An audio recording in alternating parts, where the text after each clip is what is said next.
Petit souci technique. Alors, cette semaine, on reprend ce que je disais, une série sur le livre des Actes des Apôtres.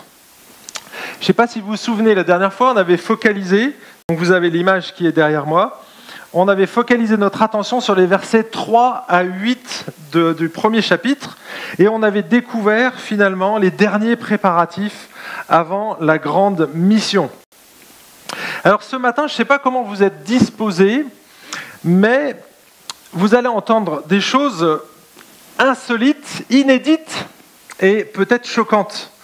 Et donc, ou invraisemblables en tout cas, peut-être. Et donc, j'espère que ce matin vous êtes prêts parce que ça va être le pompon. Vraiment, on va découvrir successivement trois événements qui sont insolites, totalement insolites, je dirais, avant le lancement. Ah, ce coup-là, il n'y a plus rien. Bon, c'est pas grave. Donc, c'est derrière. Hein, vous faites comme si ça y était, d'accord ? Donc, on va voir ce matin trois événements totalement insolites avant le lancement d'une multinationale spécialisée dans la transplantation cardiaque. Vous voyez de quoi je veux parler ? La multinationale, eh bien, c'est tout simplement l'Église. Elle est spécialisée dans la transplantation cardiaque parce que finalement, c'est là où on œuvre en tant qu'Église. On travaille le cœur, pas la forme, mais le cœur. Et c'est du cœur ensuite que la forme va changer. Mais je ne sais pas si vous êtes prêts, donc moi j'aimerais prier simplement pour commencer ce culte et demander au Seigneur qu'il nous donne la candeur des enfants. Parce que vous allez voir que c'est quand même assez impressionnant, on se croirait dans Marvel ce matin. On va prier. Seigneur, je te prie que tu nous donnes la foi dans tes Écritures, que tu nous donnes des yeux d'enfant, la candeur d'un enfant, qu'on ne soit pas dubitatif devant le texte qui est devant nos yeux, mais que nos cœurs puissent adhérer pleinement aux vérités qu'on va lire, qu'on va écouter, qui vont être prêchées. Et si tu as permis que ces récits soient là, même s'ils sont invraisemblables pour nous, ils sont dans ta parole, et donc il y a des choses importantes à en retirer, et des choses que tu veux nous communiquer ce matin. Donc je te prie que tu bénisses nos cœurs, que tu ouvres nos cœurs, qu'on soit sensible à ton Esprit Saint, et Seigneur, qu'on croit tout simplement. Et je te prie au nom de Jésus-Christ. Amen. Donc maintenant, vous êtes prêts à gober tout, hein ? On est d'accord ? Alors gober, ce serait péjoratif, mais non. On veut vraiment croire que le texte de la Bible est inspiré de Dieu, et c'est ce qu'on croit dans cette Église, et donc on l'enseigne. Alors vous allez voir ce matin, le premier événement insolite, c'est que Jésus décolle. Jésus décolle pour le ciel. Alors vous voyez, c'est écrit. Jésus décolle pour le ciel. Ça, c'est le premier point. On va lire ensemble les versets 9 à 14.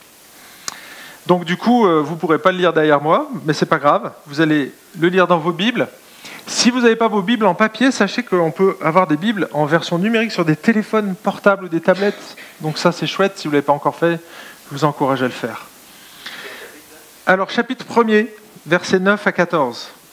Nous, on parcourt tout le livre des Actes. Donc on en est qu'au verset 8. Et donc on attaque là, ce matin, le chapitre 1, mais verset 9. Après avoir dit cela, il fut élevé pendant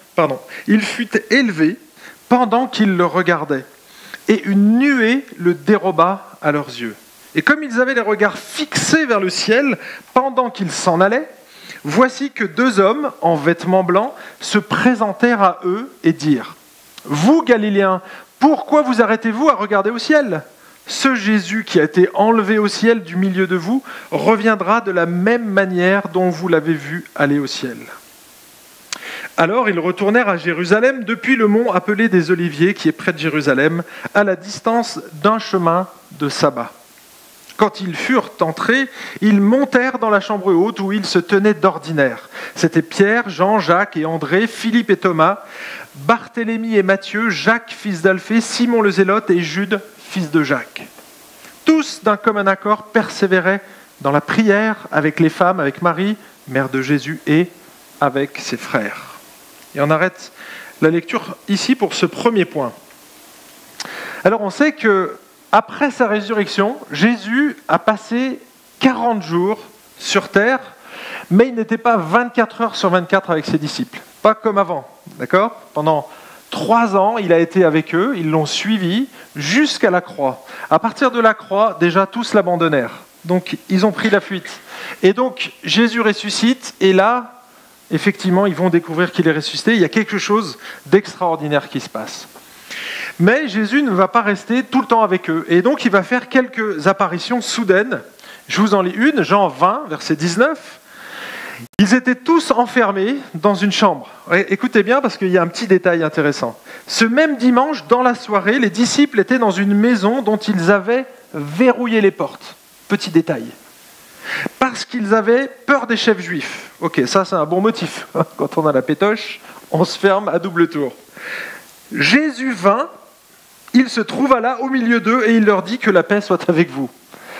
Alors, c'est assez sobre comme texte, hein. On aimerait avoir un peu plus de détails, mais quand même, on se dit, tiens, c'est bizarre, il débarque comme ça, au milieu du troupeau, quelque part, les portes fermées. Alors, est-ce que c'est possible, et le texte ne le dit pas, mais c'est possible que Jésus a frappé à la porte, qu'ils ont été voir, c'est bon, c'est Jésus, on peut lui ouvrir, il est venu, et puis voilà. Le texte ne le dit pas, donc on ne peut pas l'affirmer, mais ça paraît un peu étrange. Mais vous allez voir, il y a d'autres textes qui nous montre que Jésus il avait tendance à disparaître ou à apparaître un peu rapidement. Regardez le verset, Luc chapitre 24, verset 30. Luc 24, verset 30. Et donc là, on est dans cette période. Hein. Donc c'est au moment où il y a les disciples d'Emmaüs, vous voyez. Donc il les rencontre, il discute avec eux sur la route, puis il trouve ça tellement extraordinaire, il leur explique tout ce qui le concernait dans la Bible. Et puis, alors du coup, viens manger à la maison. Il mange à la maison, et au moment où il rend grâce, regardez ce qui se passe. Pendant qu'il était à table avec eux, il prit le pain, dit la bénédiction. Ça, c'est rendre grâce. Puis il le rompit et leur donna. Alors leurs yeux s'ouvrirent et ils le reconnurent, mais il disparut de devant eux. C'est quand même étrange. Hein, il disparut de devant eux. On se dit, qu'est-ce qui s'est passé ? Est-ce qu'il est parti gentiment, quoi ? Il leur dit, au revoir, ok, c'était bien, vous m'avez reconnu, je m'en vais. On ne sait pas. Soit, il y en a qui disent qu'en fait, il s'est volatilisé, un peu comme Philippe l'a fait, quand il était avec l'eunuque éthiopien. Il apparaît, il disparaît. Hop, hop. Et ce serait donc, du coup un miracle. Là encore, on aimerait bien avoir des détails supplémentaires, mais bon, le texte, il nous donne juste cela. Donc on en reste là. Mais Jésus, vous voyez, même s'il est apparu comme ça, et vous allez voir la prochaine, donc c'est toujours Luc 24, mais versets 36 à 43. Regardez ce qu'il dit. Tandis qu'il parlait de la sorte, lui-même se présenta au milieu d'eux. Alors donc là, c'en est un tout petit peu après, ils sont retournés à Jérusalem, donc c'est les mêmes 2 disciples qui avaient mangé avec Jésus. Ils ont trouvé ça tellement extraordinaire, ils ont dit, il est vivant, c'est Jésus, on l'a reconnu. Allez, boum, il rentre à Jérusalem, et voilà ce qui se passe. Tandis qu'il parlait de la sorte, lui-même se présenta au milieu d'eux, et leur dit que la paix soit avec vous. Et regardez, là c'est intéressant, le verset 37. Saisi de frayeur et de crainte, il pensait voir un esprit. C'est là où on voit que c'est quand même quelque chose d'extraordinaire, parce que quand quelqu'un frappe à la porte, on sait qui c'est, on le voit arriver, et on n'est pas saisi de frayeur, vous voyez. Or là, pourquoi il serait saisi de frayeur si ce n'était pas une apparition soudaine ou un truc étrange, quoi. Et puis, le fait qu'ils disent derrière, saisi de frayeur et de crainte, il pensait voir un esprit. Ça veut dire que c'est probablement quelque chose de furtif ou alors très rapide. C'est surprenant, quoi. On se dit, mince, qu'est-ce que ça fait là ? Vous voyez ? Mais il leur dit, pourquoi êtes-vous troublés ? Et pourquoi ces raisonnements s'élèvent-ils dans vos cœurs ? Voyez mes mains et mes pieds, c'est bien moi, touchez-moi et voyez. Un esprit n'a ni chair ni os, comme vous voyez que j'en ai. Et en disant cela, il leur montra ses mains et ses pieds, et ils ont probablement touché. Pas seulement Thomas, mais voyez, il pouvait le toucher, il leur a donné cette opportunité. Donc il existait bien en chair et en os, si on peut dire ça comme ça. Chair et en os glorifiés. Comment ça sera, je ne sais pas trop, mais en tout cas, le texte montre qu'il était vraiment dans un corps. Comme dans leur joie, ils ne croyaient pas encore et qu'ils étaient dans l'étonnement. Il leur dit, avez-vous ici quelque chose à manger ? Ils lui présentèrent un morceau de poisson grillé, un barbecue. C'est cool. Hein, au Brésil, je pense, ça aurait été cool, là. Petit poisson grillé sur la plage. Il le prit et le mangea devant eux. Donc, vous voyez, là, le fait de manger quelque chose, c'est pas un être immatériel. Un fantôme, il ne peut pas manger. Hein. Vous pouvez toujours lui mettre des offrandes, il ne les touchera pas. Hein, mais là, Jésus mange le poisson grillé, donc ça veut dire qu'il y a quand même quelque chose. Il avait des dents, il avait toutes sortes de mécanismes pour pouvoir l'ingérer. Donc, quelque part, corporellement, physiquement, il y a quelque chose. Alors, toutes ces apparitions et disparitions, eh bien, elles ont eu lieu avant l'ascension. Et aussi, il n'y a toujours pas d'image? Il n'y en aura pas? J'abandonne l'idée? Ok. Aussi, donc, au moment où Jésus va décoller pour le ciel, eh bien, il avait déjà fait énormément de choses surnaturelles. Et donc, finalement, son départ, le départ auquel on assiste, là, au verset 9, eh bien, c'est que le bouquet final d'un feu d'artifice. Il faut s'imaginer un peu la chaîne. Alors, j'avais mis des images, là, mais bon, tant pis, vous ne les aurez pas. Donc, Jésus, il était dehors avec ses 12 disciples, à Béthanie, donc probablement à côté ou sur le mont des Oliviers. Ça, c'est le verset 12 qui nous le dit. Il répond à la question que les apôtres lui ont posée. Mais c'est quand que tu vas revenir? C'est quand que tu vas instaurer ton royaume? Et là, il leur dit, c'est pas maintenant, c'est pas votre problème. Personne ne connaît l'heure où je vais revenir. Pour vous, l'important, c'est la mission. Et c'est là où il va citer cette célèbre phrase que vous avez mémorisée par cœur, vous, les étudiants de l'IBG, hein, comme moi je l'ai fait, mais vous recevrez une puissance, celle du Saint-Esprit, et vous serez mes témoins à Jérusalem, en Samarie, enfin en Judée, en Samarie, et jusqu'aux extrémités de la terre. Et là, comme vous, les disciples, ils ont été stupéfaits, ils étaient là, silencieux. Puis tout d'un coup, Jésus a commencé à se lever, ses pieds sont décollés de terre, et il s'est mis à monter comme ça, vous imaginez, comme s'il était gonflé d'hélium, un petit ballon. Il commence à monter, et là, ils disent rien, ils sont là. Et puis là, il y a une fumée qui arrive, imaginez des fumigènes, et puis il est là, il est toujours au ciel, et puis il monte, et puis on ne le voit plus. C'est ce que dit le texte, en fait, tout simple. Une nuée le déroba. Donc, c'est-à-dire que on voit vraiment un spectacle là qui est assez impressionnant. Hein. Et là, ils devaient se dire, mais attends, on a une hallucination collective, il y a quelque chose. Hein. Pourtant, ils n'avaient rien fumé, hein, j'imagine. Mais ils étaient tellement stupéfaits que Dieu va envoyer 2 personnages. Alors, les commentateurs pensent que ce sont des anges. 2 êtres, 2 hommes, le texte dit 2 hommes habillés de blanc, d'accord? Mais ils connaissaient des choses qui leur rappellent ce que Jésus leur avait enseigné, d'accord?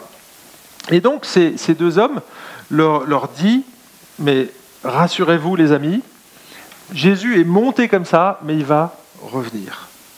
Alors quand je vous disais, est-ce que ce matin vous êtes prêts à accepter ce genre de choses? Parce que si vous regardez les séries Netflix ou les Marvel, hein, Superman, Wonder Woman, Iron Man, et j'en passe, Hancock, ils ont tous ce rêve, et c'est pas ce rêve, parce que là c'est une capacité qu'on leur donne de démarrer comme ça, hein, de voler. Je ne sais pas si vous avez eu ce rêve quand vous étiez gosse, moi je l'ai eu souvent, je me réveillais la nuit et ouf, je volais. Voyez, et je pense que là, quand on voit ça sous nos yeux, mais c'est hallucinant. D'accord? Et on pourrait se dire, mais finalement, c'est un rêve, on a rêvé ensemble, là, c'est une hallucination. Eh bien, donc ces hommes sont là pour les rassurer. Et en fait, c'est pas vraiment un spectacle, hein, parce que nous, on ferait ça, spectacle avec la fumée. Quand il y a de la fumée, si vous observez bien le Nouveau Testament, il y a eu 3 fois où il y a eu de la fumée. À chaque fois, c'est pour révéler la gloire de Dieu, dans le Nouveau Testament. Mais dans l'Ancien Testament, c'était aussi pour manifester la présence glorieuse de Dieu quand il se déplaçait dans le désert. Hein, la nuit, il y avait une colonne de feu, et la journée, il y avait un nuage, une nuée, c'est ça en fait. Hein, et donc une grande colonne de fumée.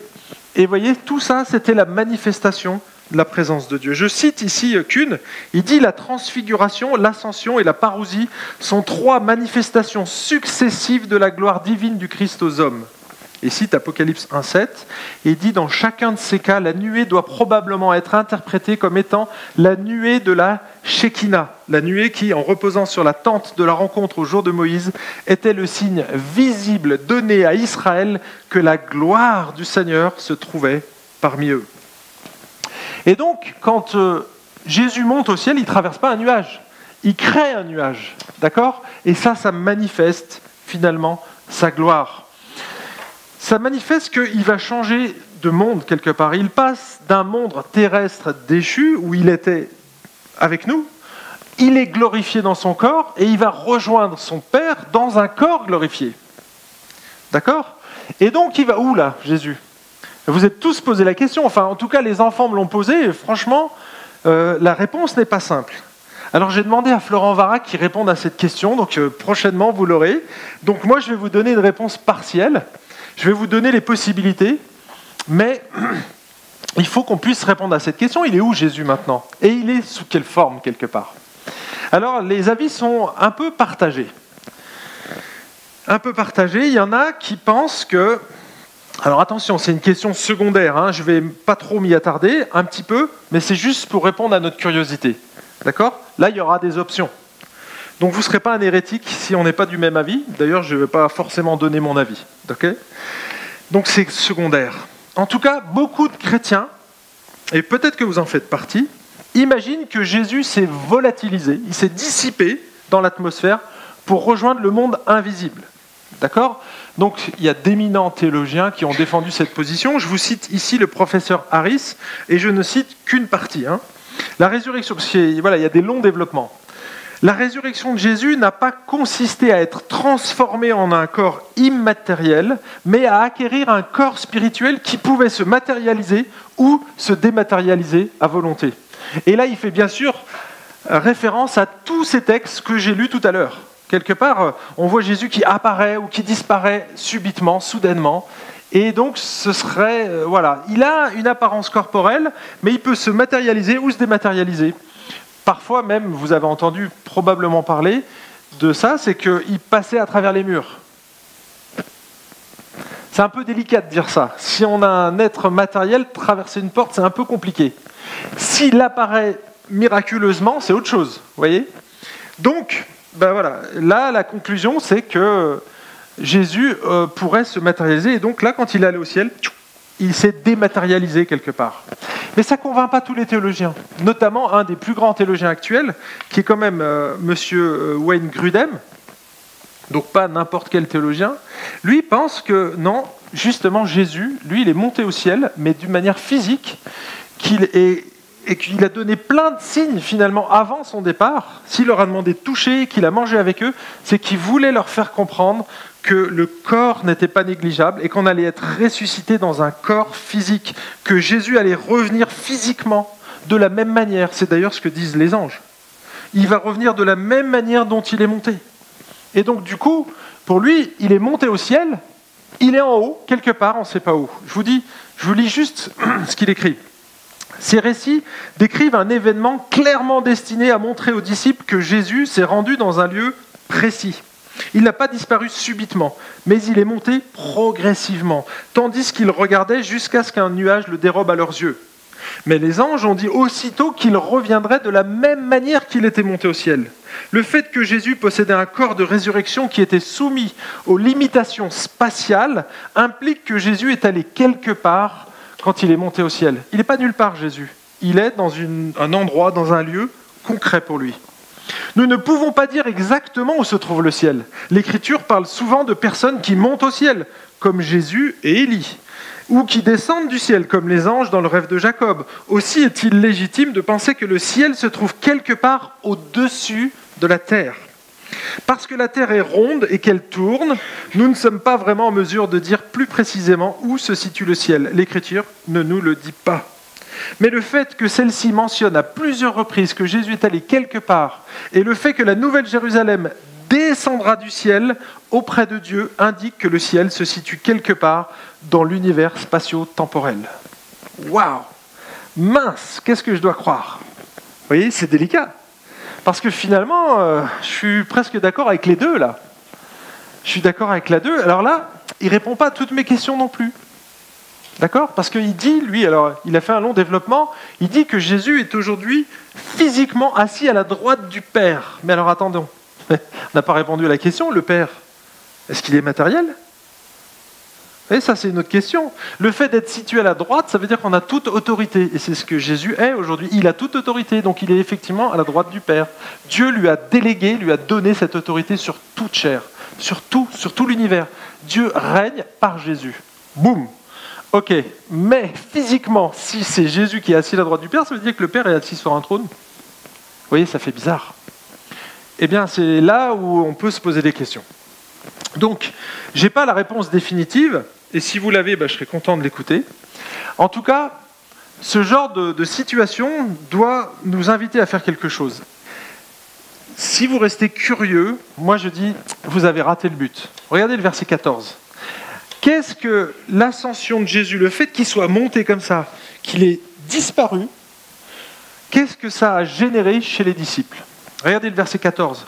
Tous, d'un commun accord, persévéraient dans la prière avec les femmes, avec Marie, mère de Jésus, et avec ses frères.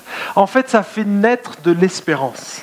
Le fait que Jésus est vraiment corporellement ressuscité et qu'il est monté au ciel ne devrait pas nous rendre plus curieux que ça ne l'est, parce qu'on n'a pas les réponses à tout, mais ça devrait nous pousser à la prière, à développer notre foi, comme les disciples ici. Et donc, ça, c'était le premier point. Le deuxième événement insolite avant le lancement de l'Église, concerne les disciples de Jésus, et c'est le deuxième point, Judas décède pour l'enfer. Donc le premier, Jésus décolle pour le ciel, le deuxième, Judas décède pour l'enfer. Je lis le verset 15. En ces jours-là, Pierre se leva au milieu des frères. Le nombre des personnes réunies était d'environ 120. Et il dit, « Frères, il fallait que s'accomplisse l'écriture dans laquelle le Saint-Esprit, par la bouche de David, a parlé d'avance de Judas, devenu le guide de ceux qui se sont saisis de Jésus. Il était compté parmi nous, il avait obtenu part à ce ministère. Après avoir acquis un champ avec le salaire du crime, cet homme est tombé en avant, s'est brisé par le milieu, et toutes ses entrailles se sont répandues. La chose a été si connue de tous les habitants de Jérusalem que ce champ a été appelé dans leur langue Akeldama, c'est-à-dire champ du sang. » Quel contraste! Quel contraste! En quelques mots, on passe de la joie glorieuse du ciel à l'horreur de la mort. Et puis pas n'importe quelle mort. Une mort assez glauque quand même. C'est la mort d'un traître. Judas incarne encore aujourd'hui la figure du lâche, du vendu, du perfide, de l'hypocrite. On utilise d'ailleurs toujours son expression, probablement que vous l'avez utilisé dernièrement, le baiser de Judas. Surtout avec les masques, ça peut être mal interprété. En tout cas, le baiser de Judas, ça signifie que c'est un acte de tromperie, de trahison. Quand quelqu'un vous dit « Ah ok, il l'a embrassé, mais c'était le baiser de Judas », c'est pas bon signe. D'accord ? Donc on utilise toujours cette expression. Et donc Luc, ici, il affirme que la trahison de Judas, elle était prédite depuis longtemps à l'avance. Dans l'Ancien Testament, on a quelques textes, effectivement, qui en parlent. En tout cas, c'est ce que dit Luc ici. Il dit « Il fallait que s'accomplisse l'écriture dans laquelle le Saint-Esprit, par la bouche de David, a parlé d'avance à Judas. » D'accord ? Donc là, on voit que déjà, la Bible, elle est inspirée par qui ?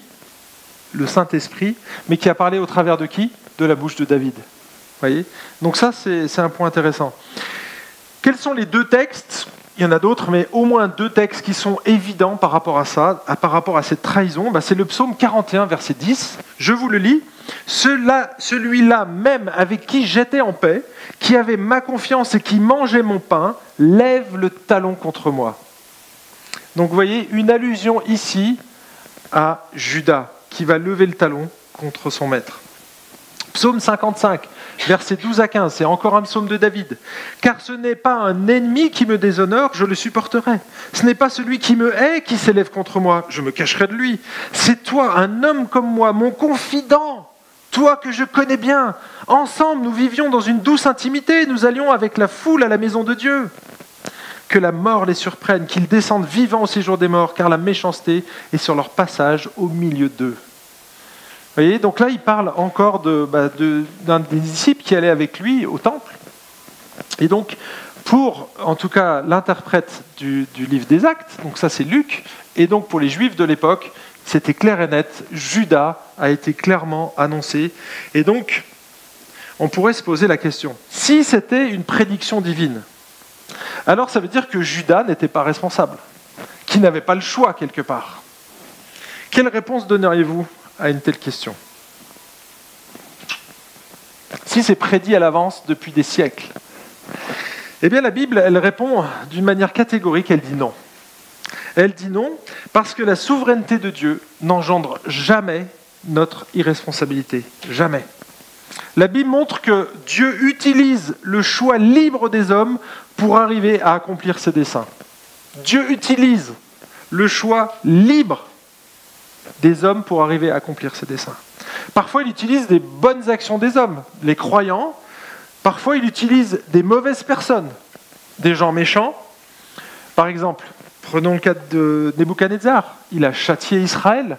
Et est-ce qu'il était responsable? Oui, le texte le dit clairement. Si vous relisez ces textes dans l'Ancien Testament, on voit que Israël a été châtié par un ennemi qui n'était pas gentil, mais cet ennemi-là, lui, va payer pour son péché, parce qu'il a maltraité Israël. Et pourtant, Dieu l'avait écrit. Vous voyez, Jésus, le cas de Jésus, le cas de Jonas. Jonas, lui, il est récalcitrant, il ne veut pas aller vers les Ninivites, surtout pas ce peuple-là. Mais Dieu va l'utiliser quand même, et je pense que Jonas, il n'a pas prêché en mettant des PowerPoint et tout.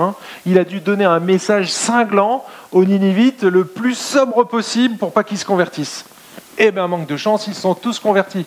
Enfin, tant mieux pour eux. Mais vous voyez, et donc Dieu utilise même des serviteurs comme ça. Nebuchadnezzar, Jonas et j'en passe.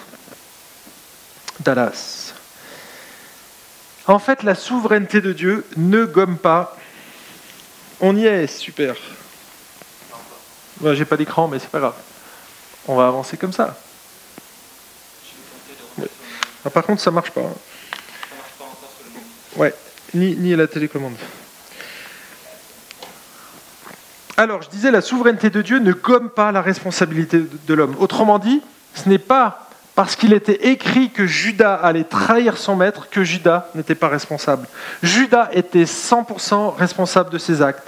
Personne ne l'a forcé. Il aurait très bien pu se rétracter et se repentir. Judas partageait sans doute d'ailleurs l'espoir du peuple juif à savoir que le Messie délivrerait Israël du joug des Romains. Et quand il s'est rendu compte que ce n'était pas le plan de Jésus, qu'il n'aurait pas la richesse et la puissance qu'il désirait, eh bien Judas, il a probablement décidé de minimiser ses pertes.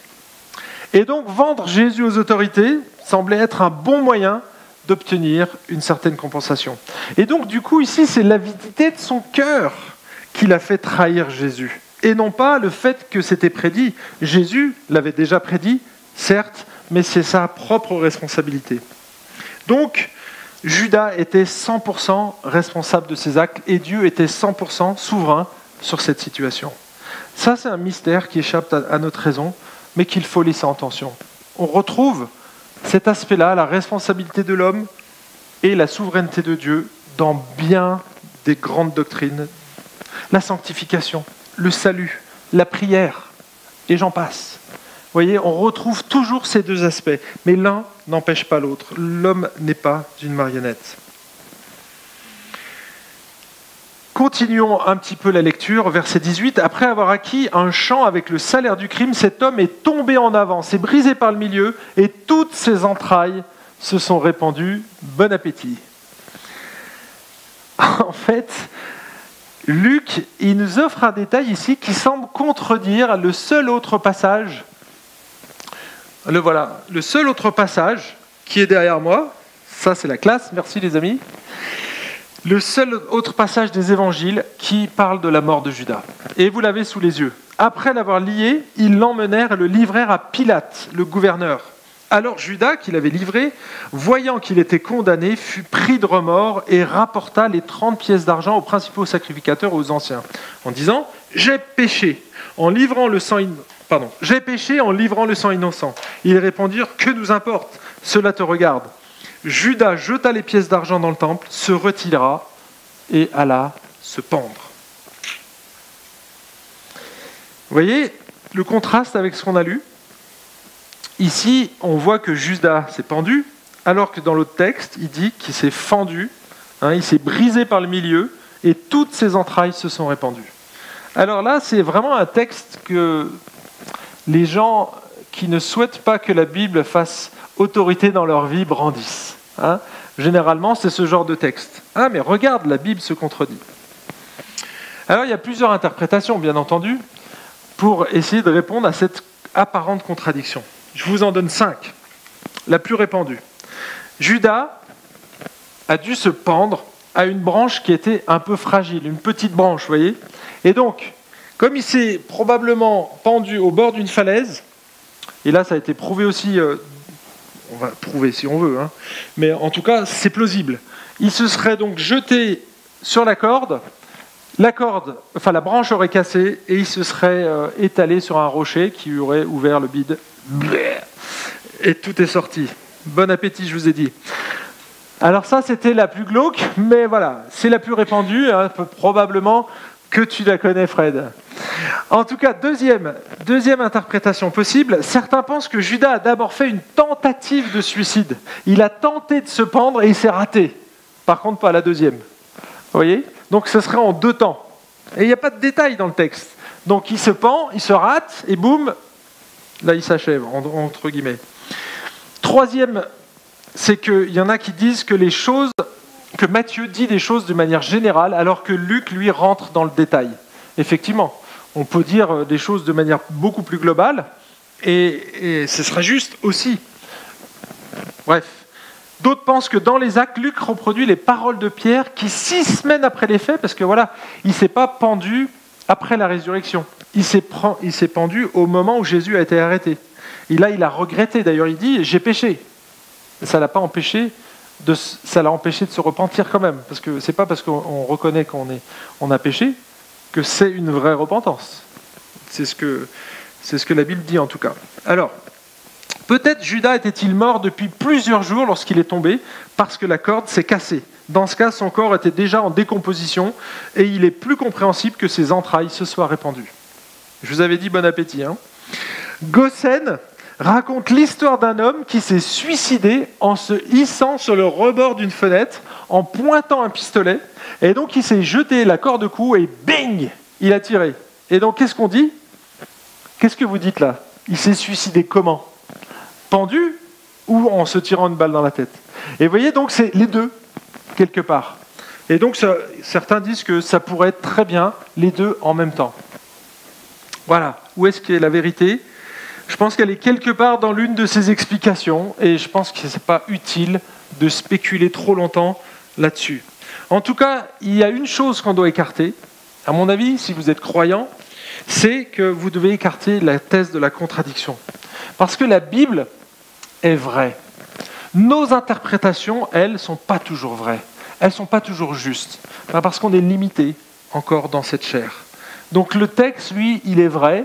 On n'a pas tous les détails. On aimerait parfois avoir plus d'explications. Mais la Bible, elle, ne se contredit pas. Et je pense que ça, c'est le point qu'il faut retirer de ce deuxième point, de ce deuxième événement. Troisième événement insolite avant le lancement de l'Église, c'est que c'est que Matthias débarque pour l'Église. Matthias débarque pour l'Église. Jésus décolle pour le ciel. Judas décède pour l'enfer, et on y reviendra. Et Matthias débarque pour l'Église. Verset 20. Or, il est écrit dans le livre des psaumes que sa demeure devienne déserte et que personne ne l'habite, et qu'un autre prenne sa charge. Ainsi, parmi ceux qui nous ont accompagnés tout le temps que le Seigneur Jésus allait et venait avec nous, depuis le baptême de Jean jusqu'au jour où il a été enlevé du milieu de nous, il faut qu'il y en ait un qui soit avec nous, témoin de sa résurrection. Ils en présentèrent 2, Joseph, appelé Barsabas, surnommé Justus, et Matthias. Puis ils prièrent en ces termes, « Seigneur, toi qui connais les cœurs de tous, désigne lequel de ces 2 tu as choisi, afin qu'il prenne sa place dans ce ministère et cet apostolat que Judas a quitté pour aller à la place qui est la sienne. » Et là, il faut y voir l'enfer. Hein. Ils tirèrent au sort, et le sort tomba sur Matthias, qui fut associé aux 11 apôtres. Qu'est-ce que j'ai dit au début de cette série ? Que le livre des Actes était un flash de ce qui s'était passé pendant les 30 premières années de l'Église. Et qu'est-ce qu'on a dit ? Que c'était un texte narratif, et qu'un texte narratif n'était jamais normatif.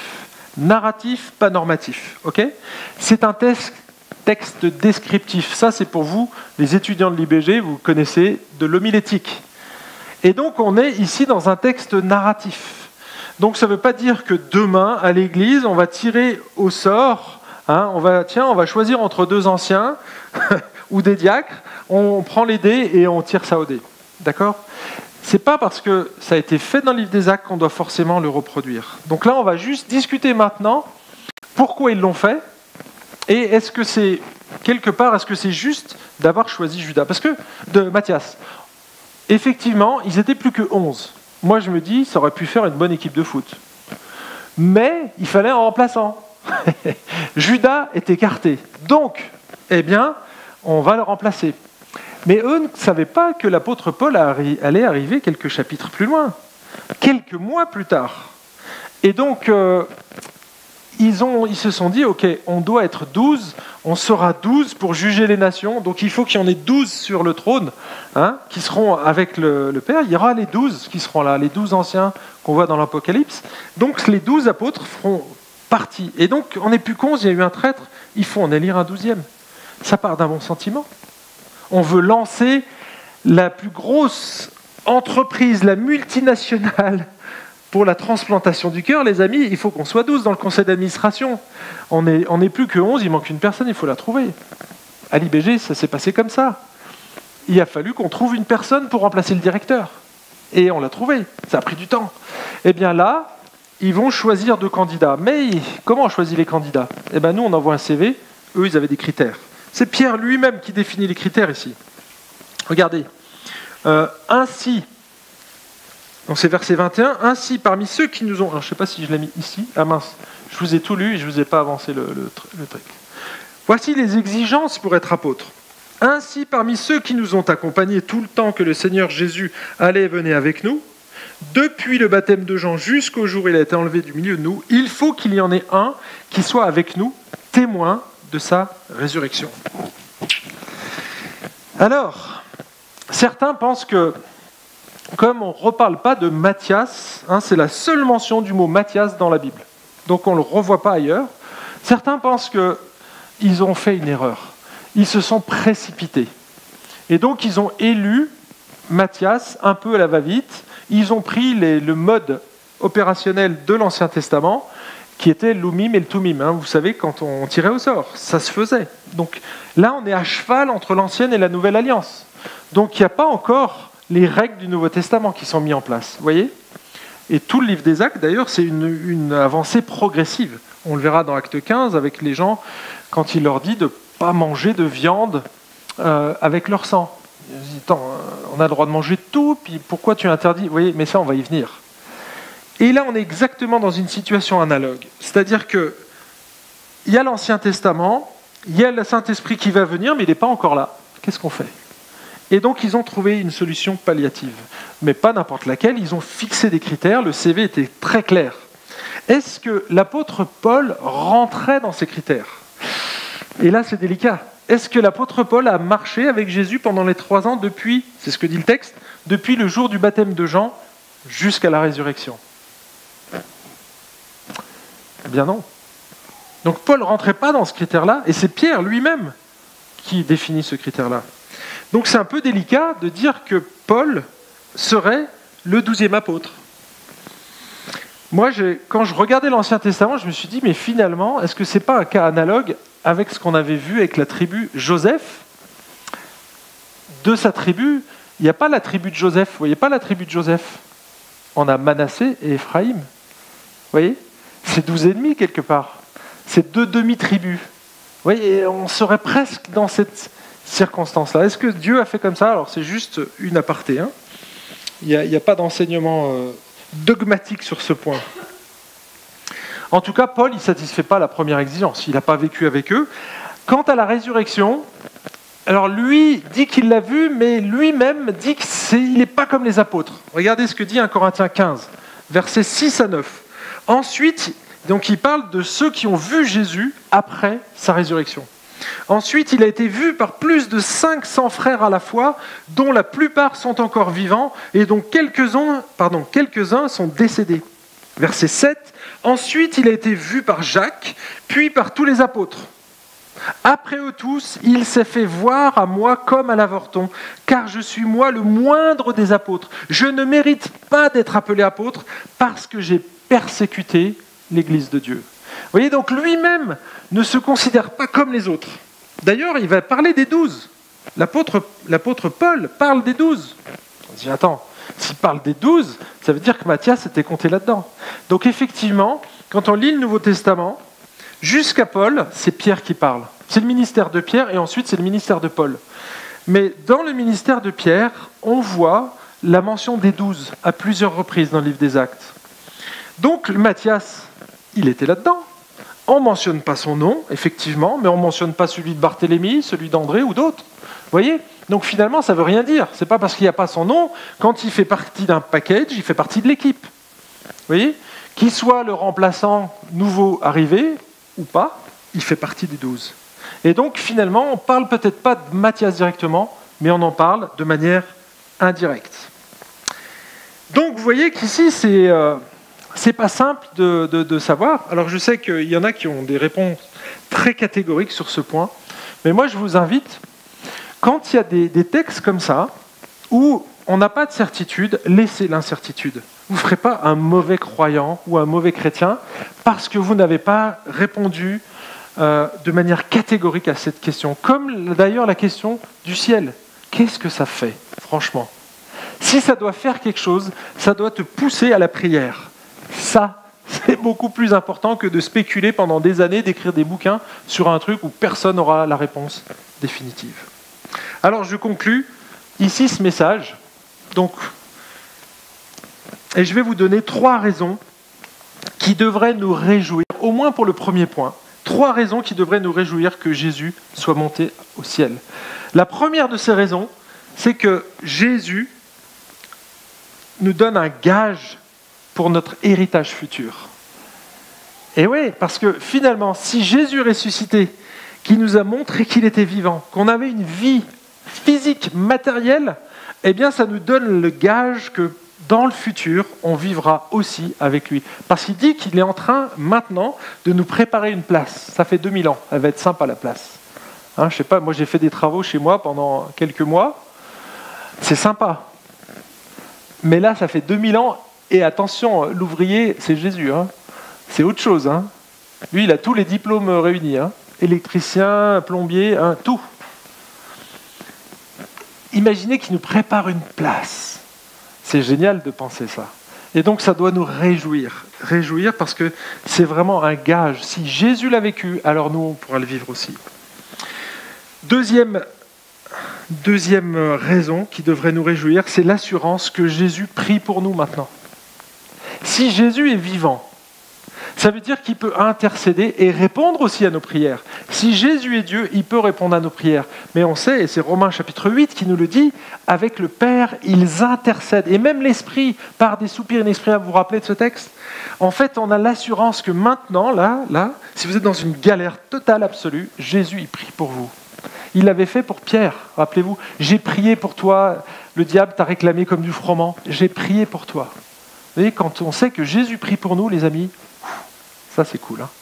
Et bien là, on a l'assurance que Jésus est auprès du Père et qu'il intercède pour nous. C'est notre avocat dès maintenant. Là, il est assis à la droite du Père et comme il est pleinement souverain, il règne et donc du coup, il peut prier pour nous. Waouh, c'est génial. Enfin, en tout cas, je trouve. Pas vous ? Et la dernière, c'est que Jésus règne. On sait qu'il a été intronisé par Dieu. Cette fumée nous montre la gloire de Dieu. Et donc, du coup, on sait qu'il est assis à la droite de Dieu. Alors là, il y a moult textes qui en parlent. Que Jésus est assis à la droite du Père. Qu'est-ce que ça veut dire ? Je ne sais pas. En tout cas, la certitude qu'on a, c'est quand on est assis à la droite, c'est qu'on a l'autorité. Toute autorité. Donc, Jésus règne maintenant. Sur cet univers et sur ta vie. Donc, vous voyez, 3 bonnes raisons pour se réjouir de l'ascension de Jésus. Mais quand même, j'aimerais revenir sur un point. C'est Judas. Judas, il avait le choix. Judas, il a même reconnu son péché. Il a reconnu qu'il avait péché et qu'il a trahi son maître. Il a essayé de se rattraper en redonnant l'argent. Ça ne marche pas comme ça.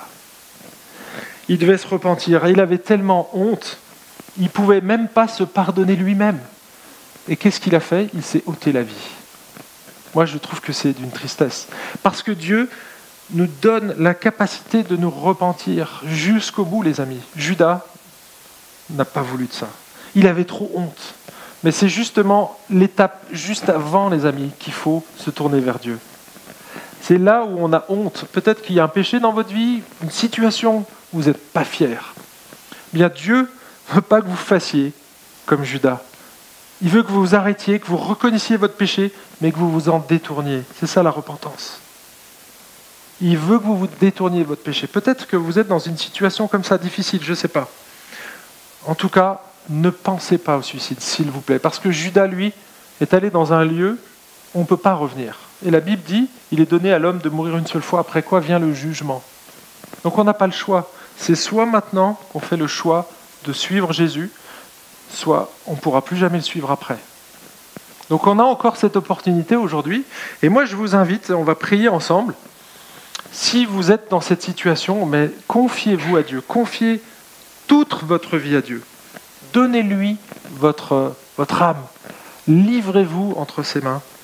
Et non pas en trouvant une solution qui serait définitive et pour laquelle vous ne pourriez même plus regretter parce que vous ne pourriez pas revenir en arrière. Judas, aujourd'hui, ne peut plus revenir en arrière. Et il a eu cette opportunité, il ne l'a pas saisie. On prie ? Seigneur, on veut te remercier déjà pour ce texte extraordinaire. On voit des choses qui sont hallucinantes. On a du mal à le croire en tant qu'humain de voir ce spectacle son et lumière. C'est juste fantastique, mais c'est réel. Il n'y a pas de trucage. C'est bien ce qui est arrivé. C'est un médecin qui a fait le compte-rendu. On peut lui faire confiance. Seigneur, je te remercie pour ce privilège et tous ces bienfaits que tu nous donnes au travers de l'ascension. Merci pour cette assurance que tu intercèdes pour nous maintenant, dès maintenant. Quelle grâce de savoir qu'on n'est pas tout seul. Et Seigneur, s'il y a un frère, une sœur ou quelqu'un qui ne te connaît pas encore, qui serait tenté de passer par le suicide, de s'éliminer, qui a du mal à reconnaître que tu peux le pardonner. Alors Seigneur, je te prie que tu lui donnes la force, la repentance. Donne-lui la capacité de se tourner vers toi, s'il te plaît. Qu'il ne regrette pas, mais au contraire qu'il puisse se réjouir que tu l'aimes tel qu'il est, dans son péché, et que tu veux justement toi le laver. On ne veut pas arriver propre devant toi, on arrive sale, mais justement, c'est parce qu'on sait qu'on ne peut pas payer notre dette. On ne peut pas redonner de l'argent, ça ne marche pas comme ça. On ne peut pas racheter notre salut avec quelques pièces d'argent. Seigneur, c'est notre vie que tu veux, et je te prie pour qu'on puisse te la donner totalement, Seigneur, s'il te plaît. Et je te prie tout ça au nom de Jésus-Christ. Amen.